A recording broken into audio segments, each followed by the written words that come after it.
Hi Professor, Ryan Page here. I'm getting ready to do my video of the teardown and rebuild of this desktop PC.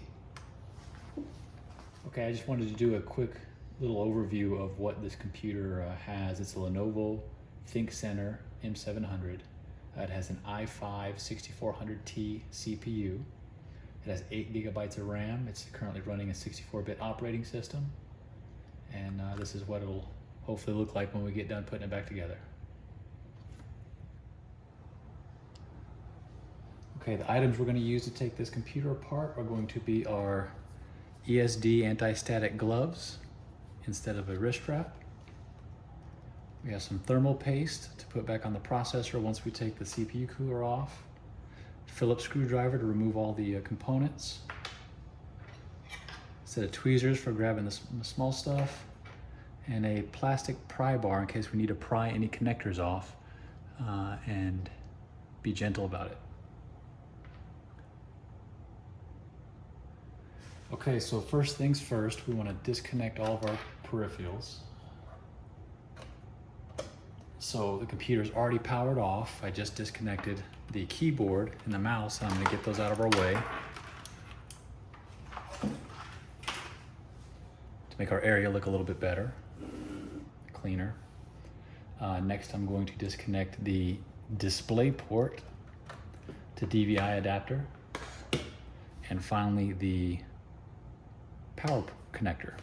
Now this computer, even though it is a desktop, it is a mini ITX form factor, so it is very small, and the PSU, the power supply unit, is located on a wall adapter, and it just plugs into the computer with this small connector right here.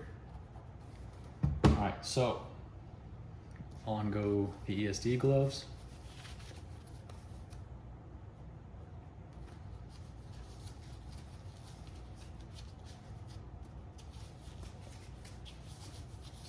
The ESD gloves will protect any components as I touch them, even though I'm going to try not to touch any of the sensitive parts.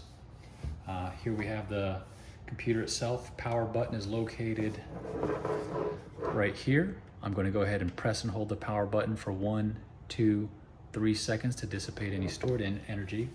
And then to remove the case, I will be taking apart this Phillips head screw right here in the middle.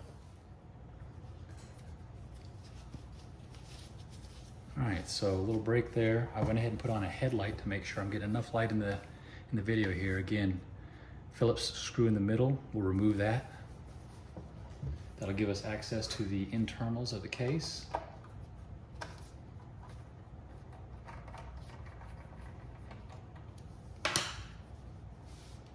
Screw. All right, so case slides forward, off and up, out of the way. All right, so here we have all the components inside this computer. Here we have the hard drive right here on the left. It is a SATA hard drive.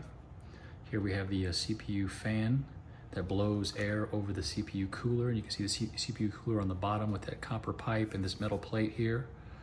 I'm going to start off by removing the hard drive, because that's the easiest to take out, by removing this Phillips screw right here.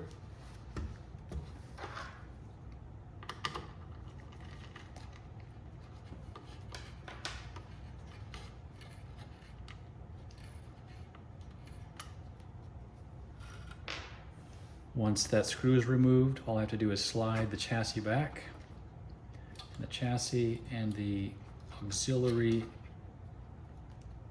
Wi-Fi antenna cable come off as one unit. So here we have the hard drive. Like I said before, it's SATA, so we get SATA power and data in one connector. You can see that one connector right here on the motherboard. Right here is our SATA connector. I'm going to take that hard drive and set it off to the side or away from me.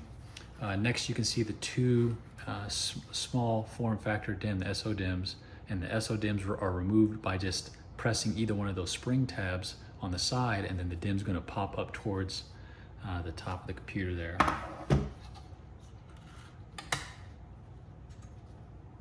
There's one. I'm going to set that. One of my handy dandy paper towels. Remove the second one.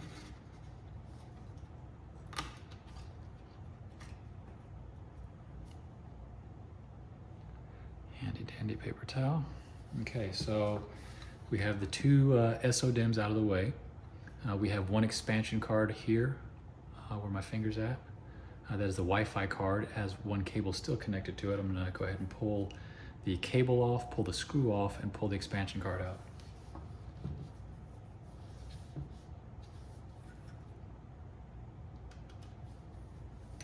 Cable removed.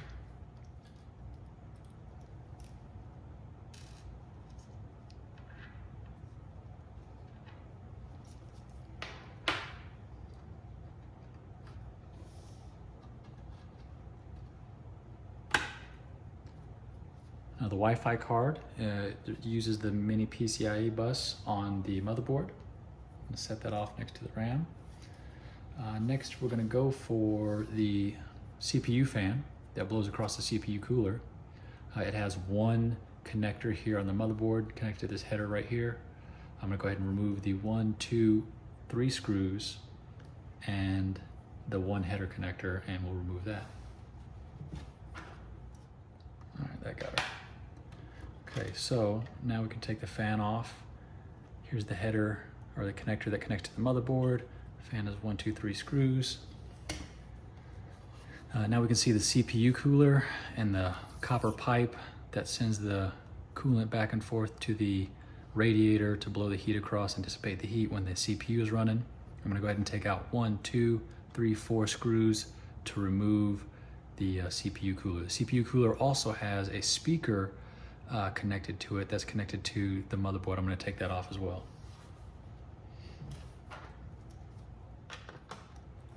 Okay.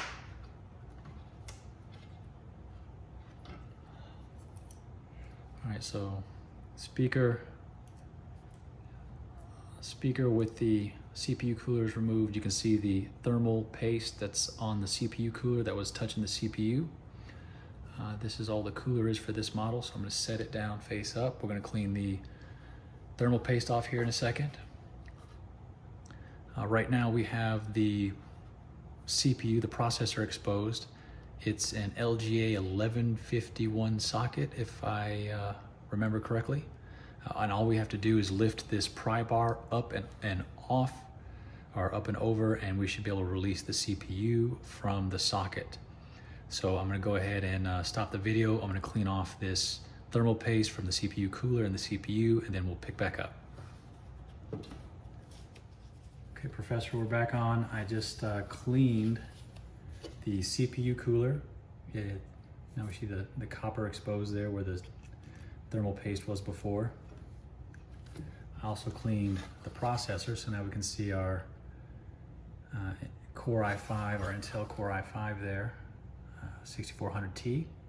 So what I'm going to do now is go ahead and press down on this pry bar, move it away from the locking tang, and allow the pry bar to rotate back. I can also pull back this plate that captures the CPU here. I'm a little bit nervous for this part right here, but I think we'll be okay. I'll use my plastic pry bar to just lift up on the corner, or the edge here, so I can get the CPU up. Okay, there we go. So there's our CPU. We learned earlier in one of our early chapters that triangle mark that right there on the corner is to help us align the processor when placing it in the socket. On the motherboard, right there in that same corner, we have a triangle. So that allows us to place the processor down at the right spot. There's also these little notches that help us align there. And I'm gonna go ahead and place the processor back in because I don't want to damage anything. Back in the socket there, and we're gonna go ahead and lock it back down. I'll pull the motherboard out next. I just don't want to do that with the CPU out. Okay, so all we have to do to lock that back in is to rotate the arm all the way down towards the motherboard, off to the side so we can get it under the lock tang, and then we slide it under the lock tang, and that retains the locking bar and keeps force down on the processor so it's being pressed down into the socket. Okay, so let's take off the motherboard from the case. 5. All right, so 5 screws out of the motherboard. I have my Wi-Fi main antenna connector. Move that off to the side. Pry up and back on the motherboard. Then we'll go ahead and lift that motherboard out. So here we have the case. In the case we have the standoffs that keep the motherboard itself from touching the case. You can see all the I/O cutouts in the back so that the I/O ports on the motherboard have a place to line up to. Okay, so that's out. That is everything we can take apart on this board. Again, I put the processor back in just for safety. We're gonna go ahead and take the motherboard and slide it back in, lining up all the I/O ports and the screws right there. So it just seated, and you can see that center screw hole right there is lined up perfectly with the middle of the motherboard. So that means that the motherboard is sitting in the proper spot on the case. I'm gonna go ahead and take all these screws. Okay. Took my antenna cable back off to the side where it was before. And we're gonna go ahead and install the CPU cooler next by placing a pea-sized drop on the center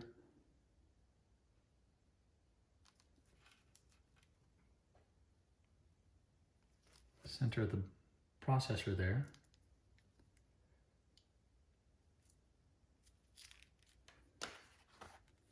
We're going to take the CPU cooler, slide the radiator under the case first,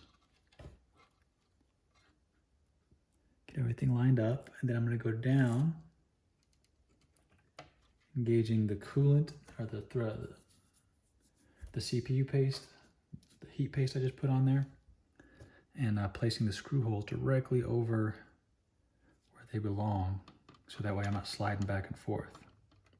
It's installed. I'm going to go ahead and take and hook this speaker connector back up to the header on the motherboard. Being very careful.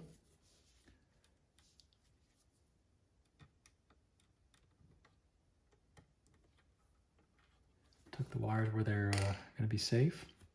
Next, we're going to go ahead and do the CPU fan. Go ahead and put that down.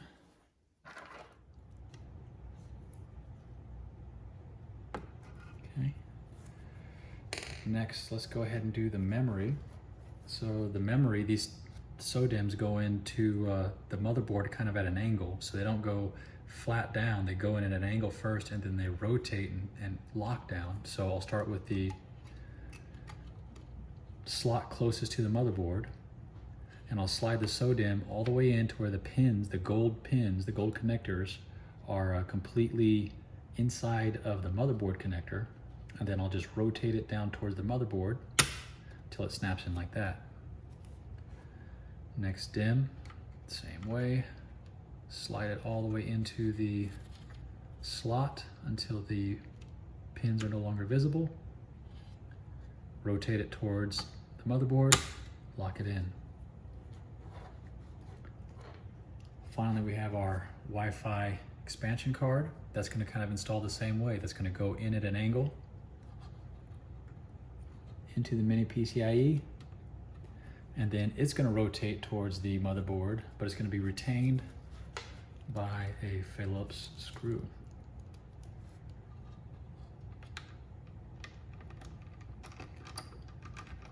Phillips screw applies the force to rotate the chip towards the motherboard. Then I'm going to take the main Wi-Fi antenna cable and install it on top of the Wi-Fi card. We'll use our tweezers for this. That's what I got those out for. So we just hold it over the top. As long as it's lined up perfectly, when you press it down, it'll lock down in that little coax connector there. Okay, next, see we have everything but the hard drive. So I'm gonna go ahead and take the hard drive, and the hard drive has the auxiliary Wi-Fi cable on it, and it sits on this metal chassis. This metal chassis has all the guides that help guide the motherboard, or guide the hard drive into the slot and into the connectors, so you get power and data from sliding it together just like that. So now the hard drive is installed, it gets retained with a single screw.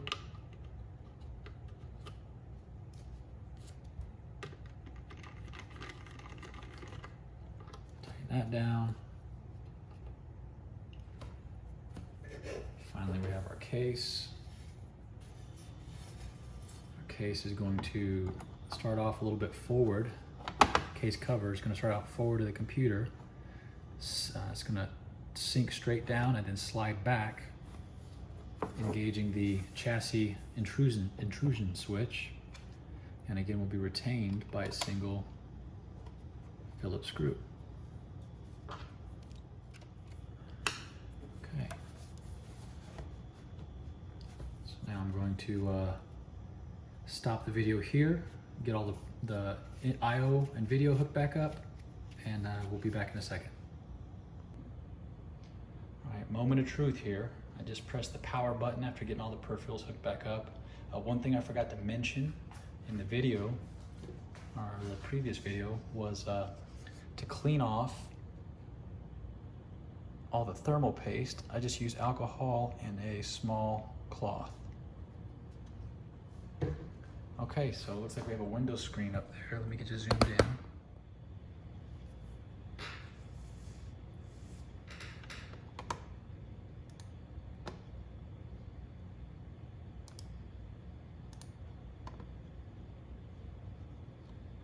All right, as you can see right there, we have 8 gigabytes of memory like we did before. The hard drive obviously works because we're successfully booted into Windows.